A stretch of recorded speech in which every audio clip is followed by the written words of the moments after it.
You ask Tiger to solve. This deals with linear equations with one unknown. The final result is x equals 3.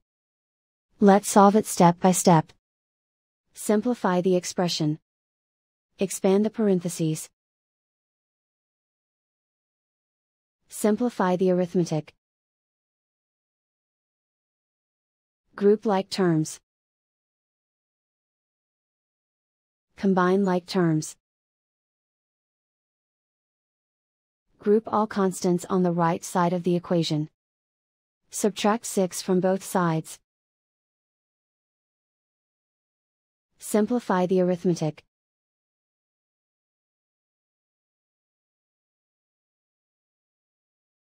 Isolate the x.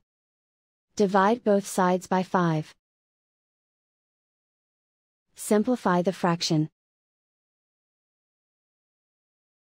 Find the greatest common factor of the numerator and denominator. Factor out and cancel the greatest common factor. And so the final result is x equals 3.